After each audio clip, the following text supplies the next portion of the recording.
Israel is known for its innovative approach to pretty much anything it does. This is particularly true when it comes to water, as the country's geography doesn't give it many options. The water supply network's made up of miles of pipes, channels, tunnels, and reservoirs, along with stations that handle water purification. Israel has all of this because there's no other way to manage it. And while water is an incredibly valuable resource, Israel constantly pours huge amounts of it into the desert. Of course, the country isn't planning to create a humanitarian crisis by wasting precious water for nothing. Things are much more interesting than that. Let's try to figure out what's really going on here. This is the Israeli Negev Desert. The conditions there are pretty similar to those in other harsh deserts around the world. The average daily maximum temperature throughout the year varies from 88 degrees Fahrenheit to 77 degrees Fahrenheit, depending on the part of the desert.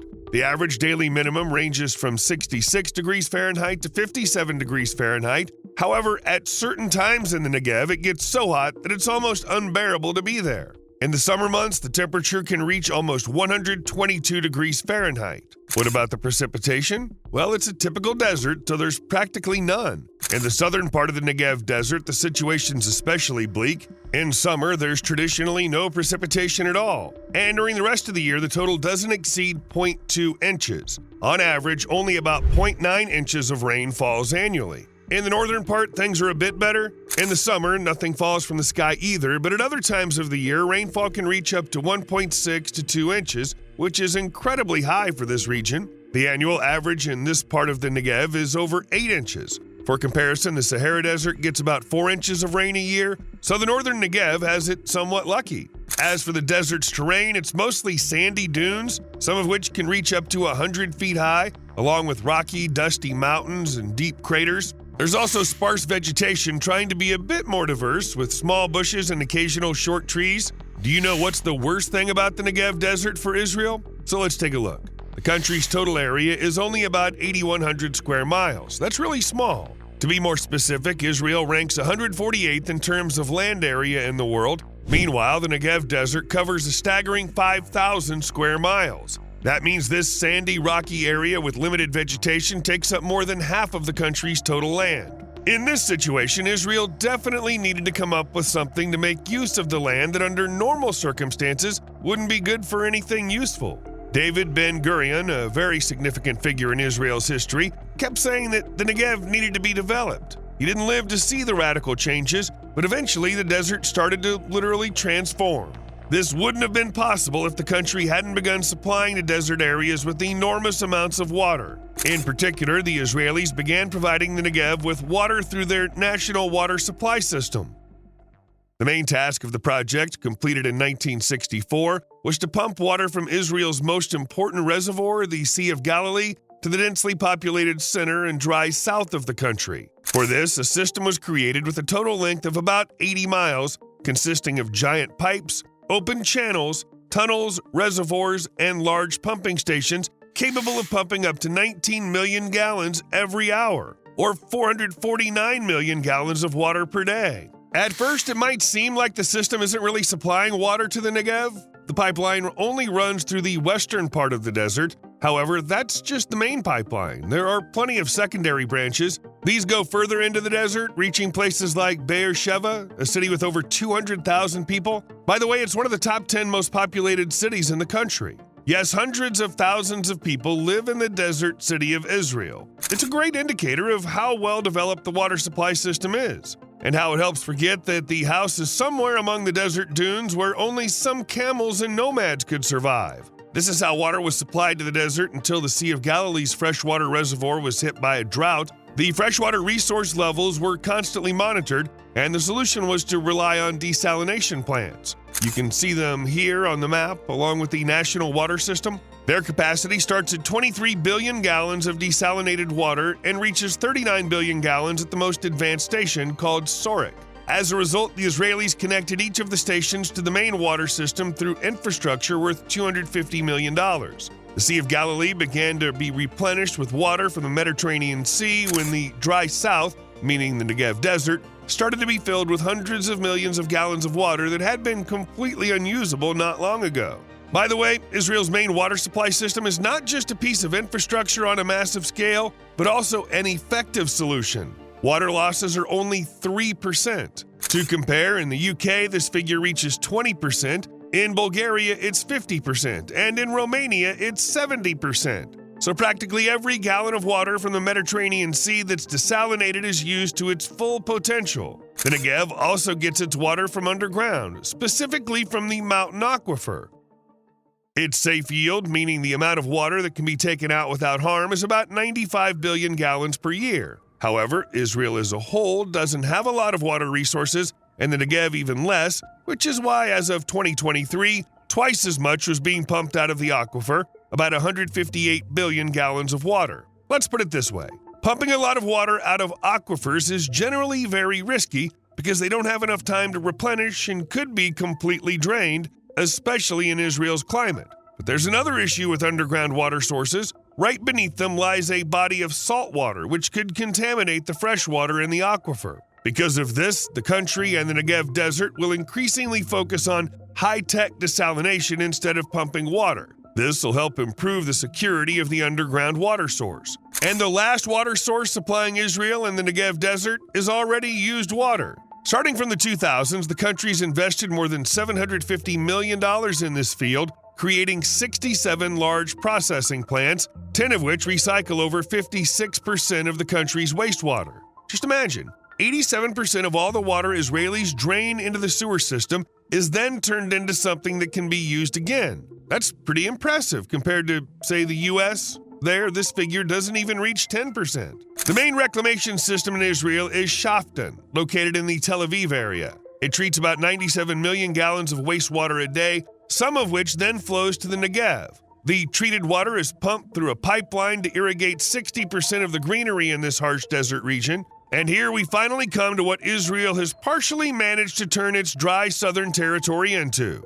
To start with, it's important to note that desalinated underground and sewage water played a major role in creating a forest? Yep, you read that right. Part of the arid Israeli desert was transformed into a green space where trees now grow. This is the Yattir forest, located in the northern part of the Negev desert, and it covers an area of 11 square miles. And this is actually a record. It's the biggest forest ever planted in Israel. The total number of trees the Israelis have planted in this area reaches an incredible 4 million. If they hadn't greened the area this way, it would only be home to low bushes like Jerusalem sage and hairy breadgrass, but now it's a forest. That's 90% Aleppo pine. But you know, the truth is that planting pines and other trees here wasn't just for beauty or to make people feel confused, like a coniferous forest at the edge of the desert. What? Yattir was planted for a much bigger and more important goal: to stop the spread of the desert, and it's working. Yattir was planted 60 years ago, and it's still here, green, fresh, and stopping the sands of the Negev desert from spreading further. Also, the forest is literally an impassable wall for carbon in the air,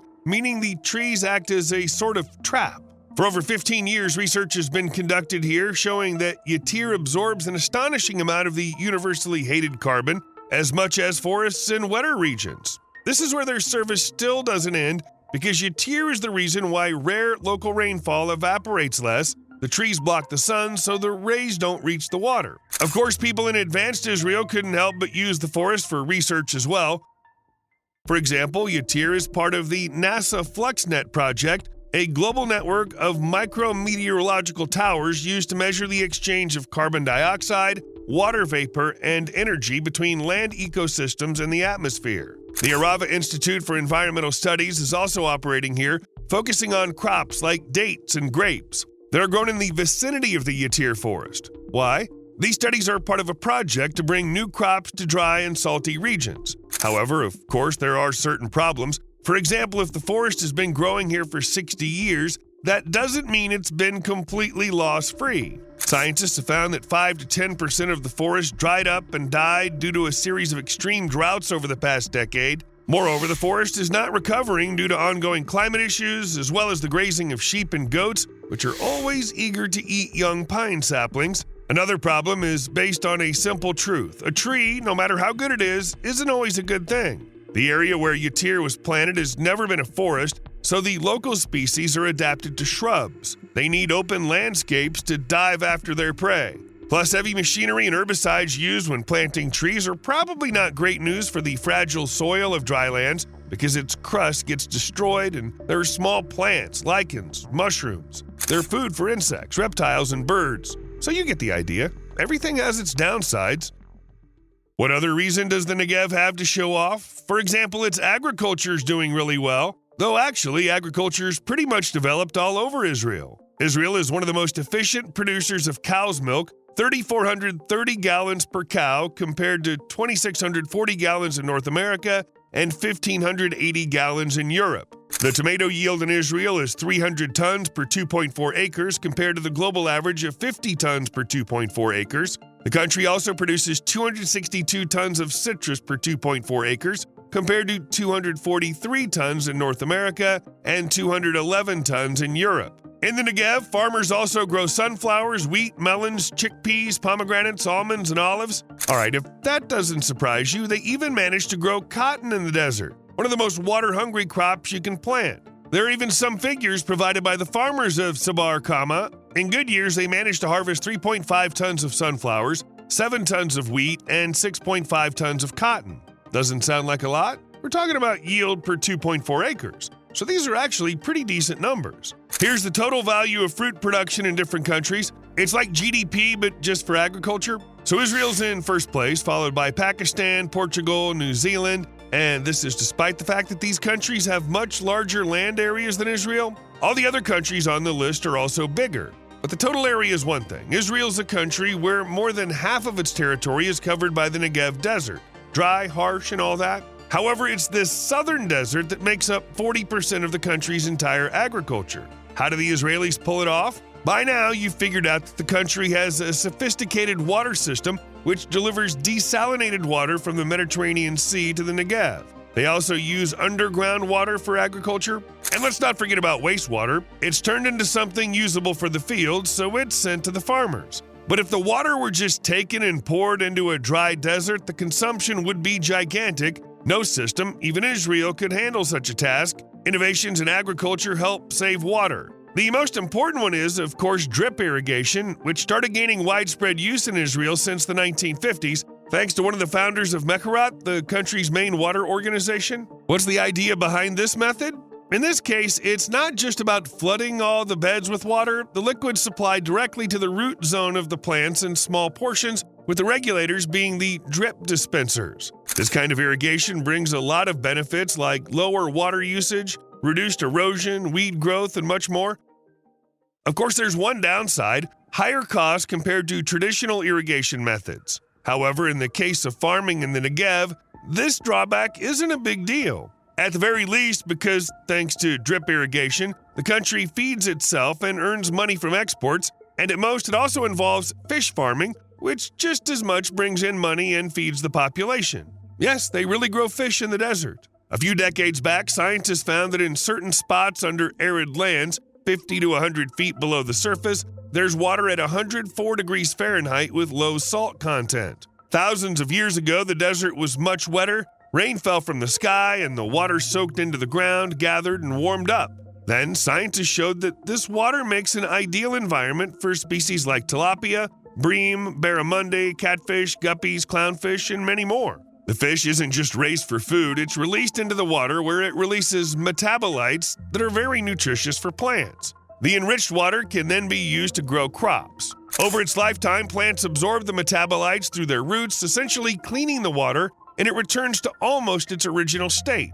In short, a closed-loop system. A commercial fish farm in the Negev desert with a production capacity of 2,000 tons of barramundi per year. It's located on an 86-acre plot above a geothermal water source with a temperature of 98 degrees Fahrenheit. The water's pumped into internal systems, then used to grow barramundi, and a small amount of water is discharged beyond the site, thus starting its role in agriculture. With the help of a special system, the water's reused for irrigation of nearby olive groves. Now let's remember David Ben-Gurion again.